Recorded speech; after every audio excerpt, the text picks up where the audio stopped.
Welcome to my brand new art YouTube channel. On this channel you will see lots of speed draw videos, and that's probably about it. Maybe some live streams, but I have not figured out how to do that yet, so we'll see. And probably convention videos. Almost certainly convention videos, because I'm gonna go to at least Furpuck this year, so I'm really excited about that one. I am Feiona Addams, and I am an anthropomorphic artist and a furry artist. And if you're not into that, then you're on the wrong channel. You should just click on to the next thing. But if you are, welcome. You are so welcome.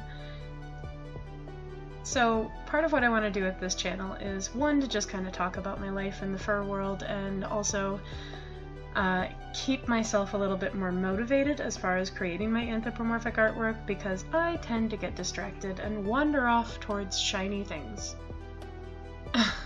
A lot. So hopefully this will help me stay a little bit more focused and keep me on some sort of more regular schedule. So this is a self-portrait, in case you didn't guess yet. I wanted to start with something a little bit more introspective so I could kind of introduce myself to you guys. Fairly new to the fur fandom. I joined about a year ago, maybe a little bit longer now. Oh, it would have been longer. Oh my goodness, I'm over a year old now. That's so cool. So yeah, this wig, I'm gonna buy this wig. I am legitimately going to wear that to conventions because it is so cool. And look at it, it's so curly and so colorful, and I just want it. Plus it's just fun to draw. I also spent like days looking at all of the Lolita wigs online so that I could find like the perfect one for myself, and this is the one that I just keep going back to. Even though it has some blonde in it, for some reason that actually seems to speak to me, so I guess I'm gonna listen to it.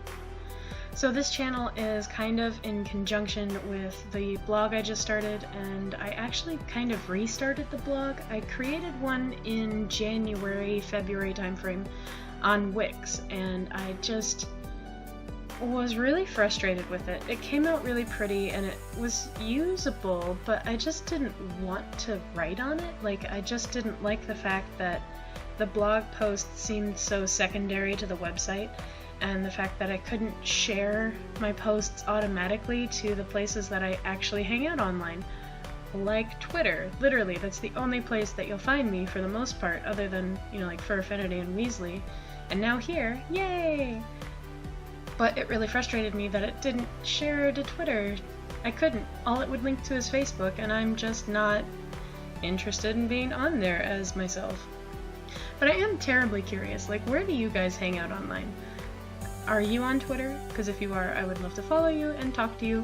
If not, where else do you like to hang out, and where do you socialize with your fellow furs? I feel like conventions are just kind of a magical place of socialization.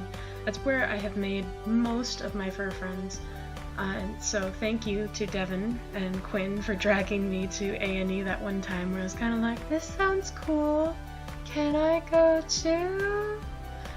And I went, and it was magical, and now I have so many awesome friends, and I just want to be more engaged and more around, so here I am, making some stuff and talking to you so that I don't just lose track of my life again, which I do constantly, and it would be so easy to do right now. I'm moving right now, I just started a new job, and I have like so many projects on my plate right now, but I just want to make sure that some of those projects are things that genuinely make me happy, because the anthropomorphic art really just takes the stress out of my life.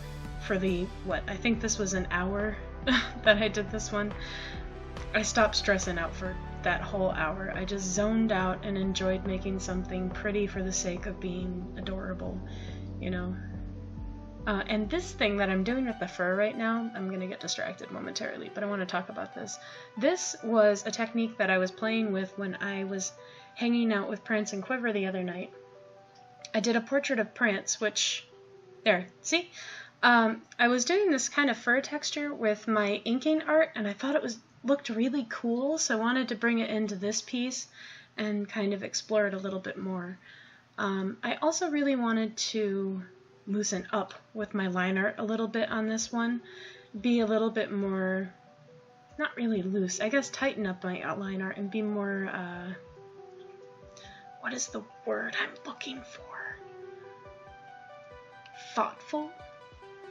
More poignant?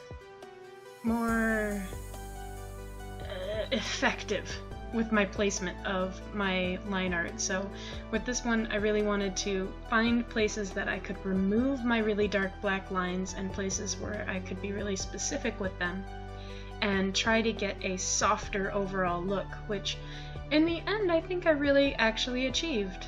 The other thing that I was playing with this piece was using a colored shadow to really create some more dramatic lighting, because the image that I was using as reference was just black and white, and I really liked the light and shadow in that piece, which is why you'll see it up in the corner for most of this. But since I actually used to work in theater, I learned a lot from just watching what the lighting designers would do with each piece, and usually they'd use like a blue shadow to really create some depth and some, yeah, I know it's like a real life person on stage, but it's really easy to flatten that person out. So they would give them blue shadows, give them darker shadows, give them colored shadows to make them feel more present. And they'd often use highlights or use like lighter colored lights in order to do the highlights. So instead of just white as a highlight, they'd use orange. So orange and blue creates a more dramatic, more alive person on the stage. So I like to kind of tap into that theory when I'm creating artwork to make it a little bit more vibrant, a little bit more alive on my pieces.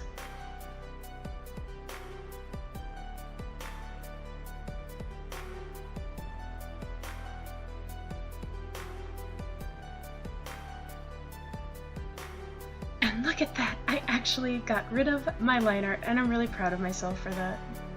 And then I'm just going in and I'm adding some like little white lines as highlights to make it feel a little bit crisper. And then the last step is just to add some dreamy, sparkly quality to the background.